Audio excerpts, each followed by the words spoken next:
Yeni bir videoyla karşınızdayım. Çok güzel ve romantik bir konu. Yeni evlenen çiftlerin gebelikten korunması için planladıkları korunma yöntemlerini konuşacağız. Aynı zamanda da çok önemli bir konu. Çünkü çiftin cinsel yaşamının biraz oturabilmesi için gebelikten de korunma önemli. Gebelikten koruyuculuğu yüksek, etkin bir yöntem olması gerekiyor. Bu dönemde her korunma yöntemi çift için uygun olmayabilir. Örneğin rahim içi spiraller, rahim içi araçlar yeni evlilerde, çocuk doğurmamışlarda biz çiftlere genellikle önermiyoruz. Burada bir parantez açacağım. Genefix dediğimiz bir spiral var. Bu boncuk spiral diye geçer. Bu spiral hariç sağlık ocaklarında, hastanelerde takılan hiçbir spirali doğum yapmamış bir kadın kullanmamalı. Genefix spiral takılabilir. Klasik spiralle korunmayı daha çok biz doğum yapmış kadınlara öneriyoruz. En kolay ve aslında en de etkin yöntem bizim yeni evli çiftlere önerdiğimiz şey doğum kontrol hapları. Genç evliler bazen böyle kaygıları ve endişeleri nedeniyle bunu tercih etmeyebiliyorlar. Yani doğum kontrol haplarını tercih etmeyebiliyorlar. İşte bu endişeleri neler? Doğum kontrol hapları kilo aldırır, selülite neden olur, bırakınca hemen hamile kalamam, hamile kalmayı zorlaştırır, iştah artışına neden olur, sinirlilik yapar, mide bulantısı yapar gibi böyle yanlış inançları vardır ve bundan dolayı da böyle bir kaygıyla yaklaşırlar, kullanmak istemezler. Aslında bizim yeni evlenen çiftlere ilk olarak önerdiğimiz yöntem de doğum kontrol hapları ve yeni evli çiftlerinde ilk olarak en çok tercih ettikleri korunma yöntemi de doğum kontrol haplıdır. Yani oral kontraseptiflerdir. Şimdi evlilik hayatına, yeni bir cinsel yaşama, çift ilişkisine, uyuma, adapte olma süreci biraz gerekiyor. Çünkü cinsel yaşamda birbirlerinin tamamlamaları, ten uyumlarını yakalamaları, birbirlerine tamamlamaları için de bir süre tanımaları için bu süre gerekli. Nedir? Doğum kontrol hapları bu 3 ay, 6 ay süresince kullanılabilir. Daha sonra kadın hekimine giderek başka bir yönteme geçebilir veya memnunsa buna devam edebilir. Şimdi çift yönlü gebelikten korunma diye bir başka yöntemden bahsetmek istiyorum size. Bu yöntemde takvim metoduyla prezervatifi aynı anda kullanılabiliyor. Şimdi düzenli adet gören bir kadınlarda 28 günde bir adet gördüğü için süresini bilir. Yumurtlama günlerinde cinsel ilişkiye ya hiç girmez ya da prezervatif kullanabilir. Bu bir yöntem. Son zamanlarda bu kolun içine uygulanan implant yöntemi de, kol altı implant diyoruz ama kolun içine spiral diyenler de var. Bize yeni evli çiftler en çok bunu sorabiliyorlar. Bunu kullanabilir miyiz, nasıl bir yöntemdir diye. Önce size bunun uygulama çubuğunu göstermek istiyorum. Bununla uygulanıyor. Şurada açtığım yerde bir iğne ucu oluyor. Ve o iğne ucunun gerisinde de biraz zoom yapabilir misin? Şöyle yumuşak bir hormon emdirilmiş bir ürün oluyor. Bunu sanki kan alır gibi kolun iç yüzüne mekanizması var. Çektiğinde tık giriyor ve deri altına yerleştiriliyor. Bu yöntemin aslında son derece yan etkisi az. Fakat adet görmemeye neden olabiliyor ve bazı kadınlarda böyle bir inanç vardır. Kirli kanı atma ihtiyacı. Böyle bir inançta oldukları için her zaman o kadınlar tercih etmeyebiliyor. Az önce bahsettiğim Genefix spiralden size onu da göstermek istiyorum. Bu bir demonstrasyon yapılmış. Burada rahimi imgeleyen bir anatomik maket kullanılmış.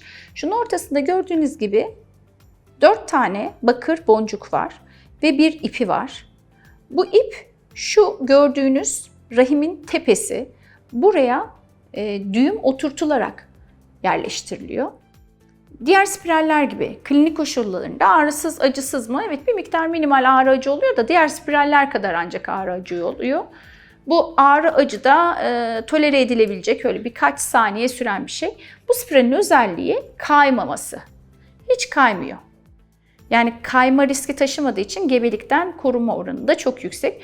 Bu spirali yeni evli kadınlar kullanabilir ama diğer spiralleri kullanamaz. Diğer spiraller nasıl? Şöyle kenarları tırtılıklı yapıda, ortada bakır var. Bu da rahimin içine bunda olduğu gibi oturuyor ve gebelikten korunma sağlıyor. Şimdi bu yöntemlerden biraz bahsettikten sonra peki başka ne kullanabilir çiftler? Spermisit jeller var. Spermisit jeller spermlerin hareketini, dölleme özelliğini bozduğu için kullanılabilir. Bazı vajinal fitiller var kadının kullandığı. Sperm hareketlerini yine olumsuz etkileyip gebelik oluşma ihtimalini azaltabilir. Bunları da tabii takvim metoduyla kombine ederek kullanabilir. Çünkü bunların çok yüksek koruma özelliği yoktur.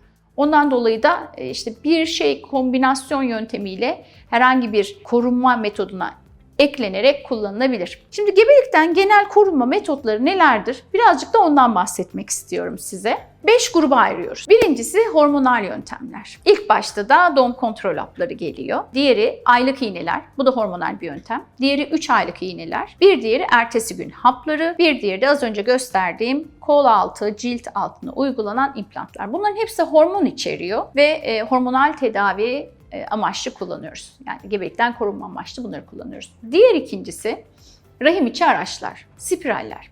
Rahim içi bir hormonlu spiral var. Rahim içi normal T spiral var. Rahim içi boncuk spiral var. Son zamanlarda rahim içi altın spiral, gümüş spiral gibi spiral çeşitleri de var. Bunlardan size hangisinin uygun olduğunu direkt kendinizin belirlemesi yerine hekiminize başvurarak sizin için en iyisi nedir, muayene bulgularınıza göre karar verilmesi en doğrusu. Şimdi üçüncüsü ne? Bariyer yöntemleri. Tüm dünyada en çok kullanılan prezervatif yani kondom. Bunu erkekler kullanıyor. Diyafram dediğimiz bir şey var. Diyafram da prezervatifin kadın versiyonu gibi düşünün. Vajinanın girişine yerleştiriliyor.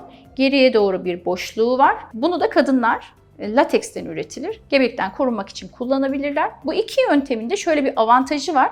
Cinsel yola bulaşan hastalıklar konusunda da partnerleri korur. Spermisit jeller de diğer bir bariyer yöntemidir. Bir de doğal yöntemler var. Her ne kadar bizim çok önermediğimiz bir geri çekme, diğeri takvim yöntemi. Ve beşincisi de cerrahi yöntemler. Artık kesin olarak gebe kalmayacağına emin olan çiftler, çocuk sayısını tamamlamış çiftler bu yöntemleri tercih ediyorlar. Kadınlara ne yapıyoruz?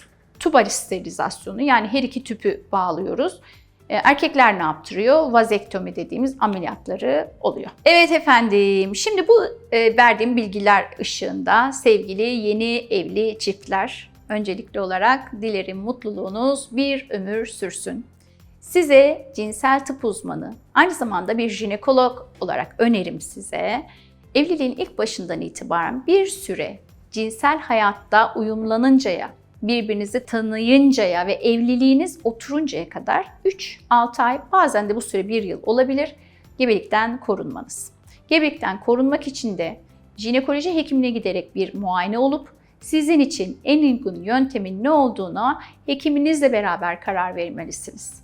Herhangi bir doğum kontrol hapını, ki bir sürü çeşidi var, envai çeşidi var, gidip kendiniz tek başınıza eczaneden en iyisi nedir bana verin diyerek almamalısınız. Çünkü farklı dozlar, farklı içerikler tedavi amaçlı kullandığımız durumlarda olabiliyor. Onun için de hekiminizin size önerdiği, jinekolojik muayenenizin sonucunda karar verdiği ilaçları kullanmanızı tavsiye ediyorum. Görüşmek dileğiyle efendim. Mutlu, huzurlu, sağlıklı bir cinsel yaşam diliyorum.